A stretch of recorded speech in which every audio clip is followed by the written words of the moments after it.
ఆ దేవాలయానిది 2220 ఏళ్ల చరిత్ర. వందల ఏళ్లుగా భక్తుల కొంగు బంగారంగా నిలుస్తూ రెండో భద్రాద్రిగా పేరుగాంచింది. అదే నల్లగొండలోని రామగిరి శ్రీ సీతారామచంద్ర స్వామి ఆలయం.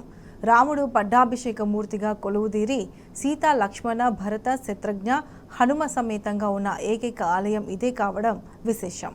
రాములూరు సభకు వేంచేస్తున్నట్టుగా పాదముద్రతో ఉన్న విగ్రహ విశిష్టతను, ఆలయ వైభవాన్ని మనం తెలుసుకుందాం. నల్లగొండకి మరో పేరు రామగిరి. 1800 సంవత్సరంలో అప్పటి రాజులు నల్లగొండ నడిబొడ్డున నిర్మించిన అతి పురాతనమైన శ్రీ సీతారామచంద్ర స్వామి ఆలయం ఉండటమే దీనికి కారణం. నిత్యం గోవిందనామ స్మరణతో ఆగమ శాస్త్ర పూజలు, ధనుర్మాస ఉత్సవాలు, రామనవమి వేడుకలతో ఈ ఆలయం నల్గొండ పట్టణ నలుమూలల ఆధ్యాత్మిక శోభను వెదజల్లుతుంది.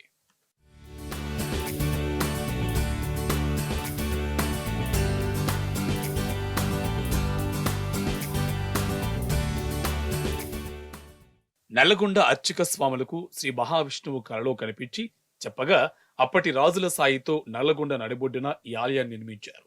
దేశంలో ఎక్కడా లేని విశిష్టతతో, అణువణువు ప్రత్యేకతతో ఈ ఆలయాన్ని నిర్మించారు. శ్రీరాముడు పట్టాభిషేక మూర్తిగా సీత, లక్ష్మణ, భరత శత్రుఘ్న, హనుమ సమేత మూల విరాట్గా ఇక్కడ వెలిశారు. ఇలా అందరూ కలిసి ఒకే విగ్రహంపై ఉండి మూల విరాట్ ఉన్న ఆలయం ఇదొక్కటే కావడం విశేషం.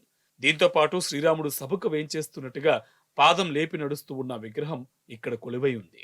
నల్లగొండలో ఉన్నటువంటి రామగిరిలో ఉన్నటువంటి రామాలయం దేవస్థానానికి ఎప్పుడు కూడా దర్శనానికి చేసుకోవడానికి వస్తుంటాం. ఈ దేవాలయానికి చాలా పురాతనమైనటువంటి చరిత్ర ఉన్నది. కొన్ని వందల ఏండ్ల చరిత్ర ఉన్నది. ఈ టెంపుల్లో మొక్కులు తీర్చుకున్నట్టయితే ఏ మొక్కులైతే కోరుకుంటామో ఆ మొక్కులు తీర్చే దేవాలయంగా ప్రసిద్ధిగాంచి ఉన్నది. ఇక్కడ ఎప్పుడు కూడా ధనుర్మాసంలో ధనుర్మాస ఉత్సవాలు జరుగుతుంటాయి. ఇక్కడికి వేలాది మందిగా భక్తులు వస్తూ ఉంటారు. ఇక ఈ ఆలయంలో సీతారామచంద్ర స్వామితో పాటు వెంకటేశ్వర స్వామి, ఆండాల అమ్మవారు కొలువై ఉన్నారు. ఇక్కడ ఏటా శ్రీరామనవమి ఉత్సవాలు కన్నుల పండుగగా సాగుతాయి. భద్రాద్రి రాములోరి కళ్యాణం జరిగే ఘడియల్లోనే ఈ ఆలయంలో కూడా స్వామివారి కళ్యాణాన్ని నిర్వహిస్తారు. అందుకే ఈ ఆలయాన్ని రెండో భద్రాద్రిగా పిలుస్తూ ఉంటారు భక్తులు.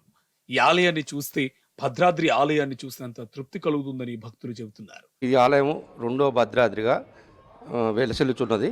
ఇక్కడికి భక్తులు కూడా వేరే రాష్ట్రాల నుంచి అధికంగా వచ్చేదారు. కళ్యాణం పీరియడ్లో వీటప్పుడు కూడా భక్తులు విరివిగా వచ్చి స్వామివారిని, అమ్మవారి సేవలు చేసుకుని వెళ్ళేదారు. ఈ యొక్క దేవాలయానికి ముఖ్యంగా ధనుర్మాసం స్టార్ట్ అవుతుంది 15వ తారీఖు నుంచి. ధనుర్మాసంలో మాసం మొత్తం ప్రతిరోజు కార్యక్రమాలు.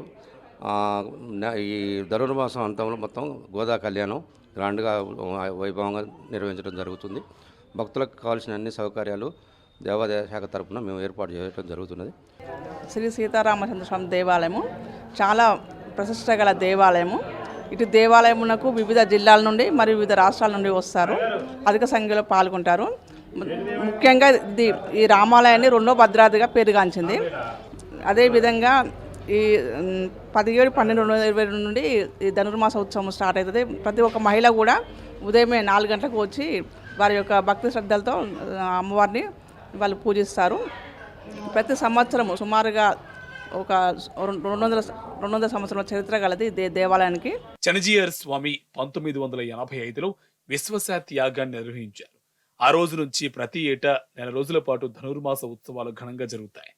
ప్రతి ఏటా చనజీయర్ స్వామి ఇక్కడికి వచ్చి స్వస్థ వచనాల్ని భక్తులకు వివరించి గోదాదేవి కళ్యాణాన్ని దగ్గరుండి వైభవంగా నిర్వహిస్తారు. ఈ కళ్యాణాన్ని తిలకించేందుకు వివిధ రాష్ట్రాల నుంచి భక్తులు భారీగా తరలి వస్తారు.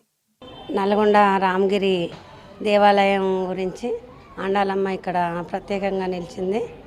చాలా వరకు ధనుర్మాసమైన కళ్యాణమైనా మంచిగా జరుగుతుంటాయి. అనుకున్న కోరికలు కూడా నెరవేరుతుంటాయి. చాలా బాగా నడుస్తుంటుంది ఇక్కడ. ఏది అనుకున్నదైనా జరుగుతుంటుంది. కళ్యాణం, శ్రీరామనవమైనా, గోదాదేవి ధనుర్మాసమైనా, తిరుపావై సేవకాలం అయినా మంచిగా జరుగుతుంటుంది. ఆచార్యులు కూడా ఇక్కడ అందరూ అనుకున్నట్టు సాంప్రదాయంగా నడుస్తుంటుంది. మేము చాలా పవిత్రమైన దేవాలయం రామాలయము. భద్రాచలం తర్వాత రామగిరి రామాలయము చాలా పవిత్రమైన దేవాలయము. మాకు ఎంతో మేము పుట్టిన 10 సంవత్సరాల నుంచి నేను వస్తున్నా. మాకు చాలా మంచిగా అనిపిస్తుంది. ఎక్కడెక్కడ దేశాల నుంచి కూడా ఇక్కడికి అందరూ వచ్చి దాండాలమ్మ తల్లిని, రాములవారం, లక్ష్మణస్వామి, సీతాదేవి అందరినీ దర్శనం చేసుకొని పోవాలని అందరు సంతోషంగా ఉంటారు. ఆధ్యాత్మిక ఆహ్లాదాన్ని కలిగించే విధంగా వికాస తరంగిణి సంస్థ సంగీత, సాహిత్య, సాంస్కృతిక కార్యక్రమాల్ని ప్రతిరోజు ఆలయంలో నిర్వహిస్తున్నారు. అన్నమయ్య కళా మండపాన్ని ప్రత్యేకంగా ఏర్పాటు చేసి ఉద్దండుల చేత ప్రతి వారం అన్నమయ్య సంకీర్తనలు చేస్తుంటారు. రామగిరికి వచ్చిన ప్రతి ఒక్కరూ స్వామివారిని దర్శించుకుని అన్నమయ్య గీతాలను ఆలపిస్తూ ఉండడం ఇక్కడ మరో ప్రత్యేకతగా చెప్పవచ్చు. ఈ ఆలయ ప్రాంగణంలో 80 అడుగుల ఎత్తైన హనుమంతుని విగ్రహం అందరినీ ఆకట్టుకుంటుంది. నల్లగొండకే కలికితురాయిగా ఉన్న ఈ ఆలయం ప్రతి ఒక్కరిలో భక్తి భావాన్ని, ఆధ్యాత్మిక చింతనతో భక్తుల కొంగు బంగారంగా నిలుస్తుంది.